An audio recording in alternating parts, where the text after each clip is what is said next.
Si tu contrôles l'éducation, tu vas contrôler le pays et le peuple, tu vas contrôler la religion et tu vas contrôler l'avenir. Je reprends cette citation.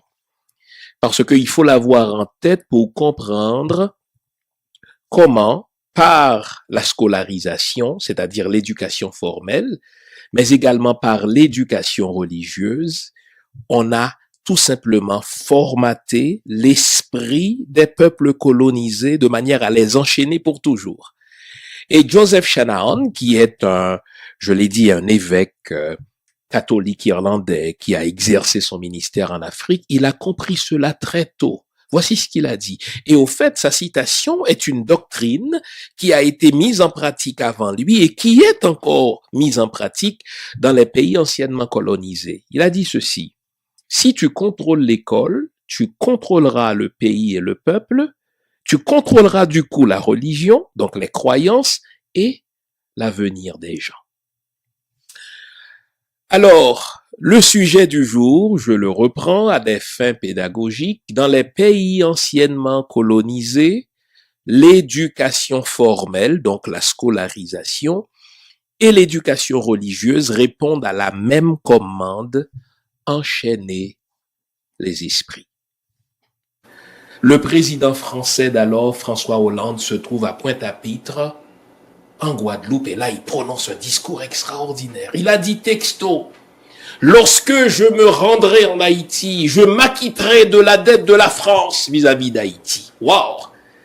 Et il était dans le contexte, n'est-ce pas, antillais, et il rappelait dans une envolée extraordinaire comment la France avait fait subir une injustice à Haïti, comment on avait exigé de la jeune République indépendante une dette infâme de 150 millions de francs. Et lui d'ajouter: lorsque je me rendrai en Haïti 2 jours plus tard, le mardi 12 mai, j'acquitterai la dette de la France vis-à-vis d'Haïti. Bon, évidemment, la promesse d'un politicien n'engage que ceux qui y croient. Les promesses des politiciens n'engagent jamais les politiciens, mais il y avait plusieurs qui commençaient à s'exciter à l'idée que la France pourrait envisager de rembourser à Haïti sa dette vis-à-vis de ce jeune pays. Une dette qui est évaluée en termes d'aujourd'hui à 17 milliards d'euros. Ça fait beaucoup d'argent, ça. 2 jours plus tard, François Hollande se rend en Haïti, effectivement. Et notez bien, vous vous souvenez quand Molien recommandait à la France, si elle veut garder sa mainmise sur Haïti, il ne faut rien faire pour inquiéter l'élite. Autrefois, c'était l'élite mulâtre, mais l'élite intellectuelle, l'élite politique, l'élite d'affaires. François Hollande s'est assuré de se rendre en Haïti, flanqué, n'est-ce pas, des membres d'une certaine élite haïtienne. Je vous invite à aller visionner la vidéo. Et là, François Hollande a dit: la dette dont je parlais, c'était une dette morale.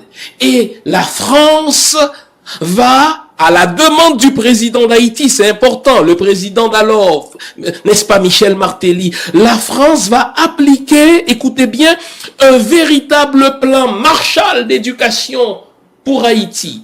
Waouh! La France s'intéresse encore, n'est-ce pas, à la scolarisation des Haïtiens. Et cette fameuse dette de l'indépendance qu'on évalue à 17 milliards d'euros, l'évaluation est française, puisque ce sont les journalistes français qui ont fait l'équivalent en termes d'aujourd'hui. Donc, on va passer de 17 milliards d'euros, vous allez faire beaucoup d'efforts pour ne pas rire, à une enveloppe budgétaire de 50 millions de dollars. La France dit: nous sommes prêts à investir 50 millions de dollars en Haïti, en remboursement de la dette morale de la France vis-à-vis du peuple haïtien. Mais dans quel secteur allons-nous investir ces 50 millions? Nous allons investir dans le secteur de l'éducation. Nous allons nous intéresser à l'instruction primaire. Nous allons nous intéresser au niveau secondaire. Nous allons nous intéresser au niveau professionnel. Nous vous promettons même une université. Et la France va vous envoyer des livres et des enseignants. La doctrine Molien.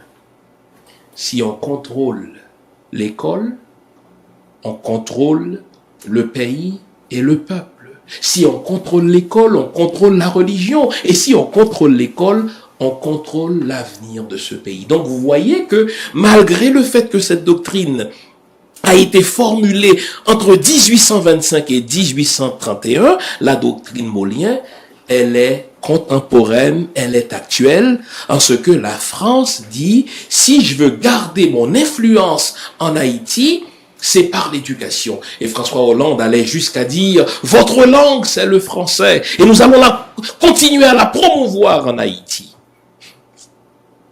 Parce que si on contrôle l'école et l'instruction religieuse, on contrôle